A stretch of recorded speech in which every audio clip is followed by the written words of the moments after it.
क्या पाकिस्तान में भी श्रीलंका जैसी क्राइसिस की स्थिति पैदा हो रही है?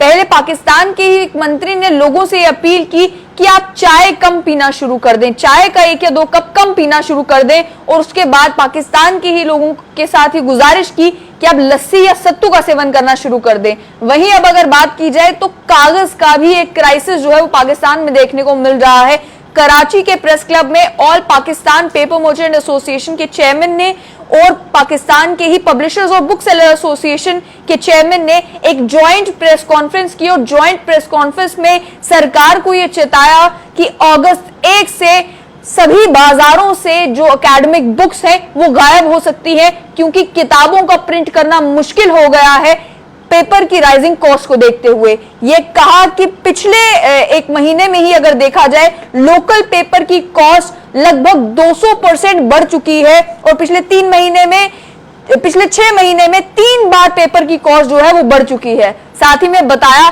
कि जो पेपर हम इंपोर्ट करते हैं उसकी कॉस्ट तो ज्यादा है ही, लेकिन लोकली भी जो कागज मैन्युफैक्चर हो रहा है पाकिस्तान में उसकी कॉस्ट भी क्योंकि बढ़ती जा रही है। नतीजा ये निकल रहा है कि पाकिस्तान के उर्दू बाजार जो मेन शहरों में हैं उन उर्दू बाजार में से भी किताबें गायब हो रही हैं। साथ ही में ये बताया कि किताबें तो अवेलेबल नहीं है, और किताबें अवेलेबल ना होने की वजह से जो एजुकेशन सेक्टर है वो बैडली हिट हो सकता है पाकिस्तान में। लेकिन साथ ही में हैरान होंगे आप कि all Pakistan paper merchant association के चेयरमैन सलीम बेकिया ने यह भी कहा कि फोटोकॉपी पेपर जो लोकल इंडस्ट्री में मैन्युफैक्चर होता है वो भी 900 रुपए का मिल रहा है मार्केट में, और इस वजह से बच्चों के लिए यह भी मुमकिन नहीं हो पाएगा कि किताबों की फोटोकॉपी करके वो फोटोकॉपी बुक्स जो है वो पढ़ सके।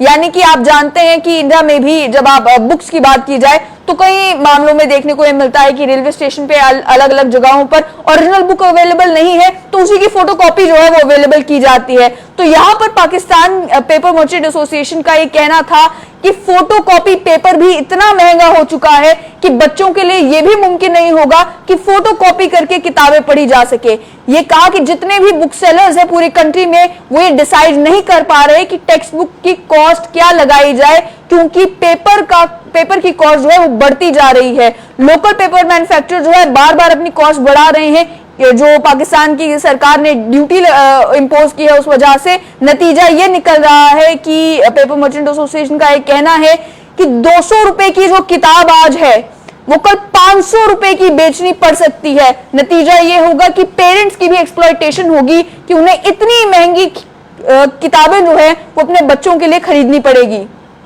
इसके साथ साथ में बताया कि जनवरी से ही अगर देखा जाए तो अजीज खालिद जो कि चेयरमैन है publishers and book seller association Pakistan के, उन्होंने कहा कि 100 रुपए पर किलोग्राम के हिसाब से लोकल पेपर की कीमत जो है वो इंक्रीज कर रही है।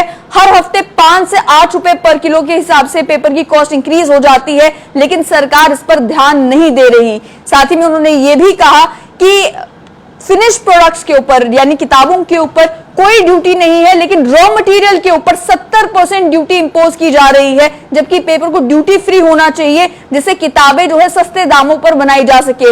हैवी टैक्सेशन की वजह से जो लोकल पेपर मिल्स है वो उतना पेपर प्रोड्यूस नहीं कर पा रही जिससे पेपर की डिमांड को मीट किया जा सके। यह भी कहा कि ये पेपर क्राइसिस के कारण जितनी भी प्रिंटिंग और पैकेजिंग एजेंसीज हैं, बिजनेसेस हैं पाकिस्तान में, वो सभी कोलैप्स कर सकते हैं और लगभग 18,000 बिजनेसेस इंपैक्ट होंगे पाकिस्तान में।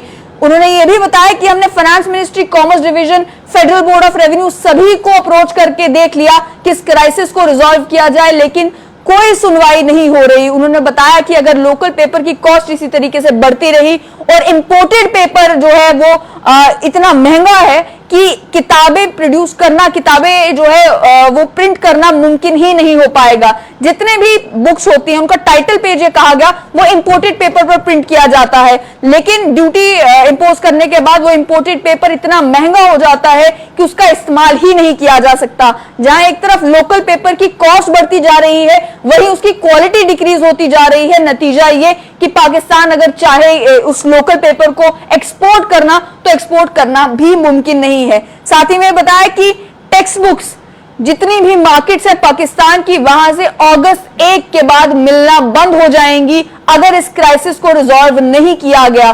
मिलियंस ऑफ लोग हैं, पाकिस्तान में लाखों लोग हैं जो इससे इंपैक्ट होंगे, जो अलग अलग इंडस्ट्रीज के साथ जुड़े हुए हैं। और ये भी कहा कि ऑलरेडी अगर आप सभी मेजर सिटीज के उर्दू बाजार में जाएंगे तो वहां पर आपको यही बताया जाएगा कि टेक्स्ट बुक्स अवेलेबल नहीं है। साथ ही में सलीम बेकिया जो और पाकिस्तान पेपर मर्चेंट एसोसिएशन के अध्यक्ष हैं, उन्होंने कहा कि 30% ड्यूटी पे की जा रही है उस पेपर के ऊपर जिसे बुक्स के लिए इंपोर्ट किया जाता है पाकिस्तान में। जब इतने सारे ड्यूटीज और टैक्सेस होंगे तो किस तरीके से किताबें जो है वो प्रिंट की जा सकेंगी।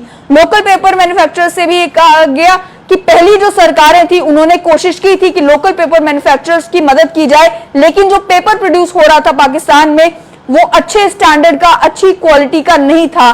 95% जो पेपर इस्तेमाल होता है पाकिस्तान में, उनका ये कहना था कि वो लोकल मिल से होता है, जहां पर लो क्वालिटी का पेपर भी काफी महंगा मिल रहा है, और 5% ही इंपोर्टेड पेपर इस्तेमाल होता है क्योंकि उसकी कॉस्ट इतनी महंगी होती है। नतीजा ये निकल रहा है कि हाई प्राइसेस और लो क्वालिटी पेपर के नतीजे में जो एंटायर टेक्स्ट बुक इंडस्ट्री है पाकिस्तान में वो कोलैप्स कर सकती है। और पाकिस्तान का जो एकेडमिक सेशन नया शुरू होगा उसमें अगर बच्चों को किताबें खरीदनी होंगी तो उनके लिए किताबें अवेलेबल नहीं होंगी। जो एनालिस्ट है वो यही बता रहे हैं कि पहले चाय और अब पेपर क्राइसिस। ऐसा लग रहा है कि पाकिस्तान की स्थिति भी श्रीलंका जैसी होती जा रही है।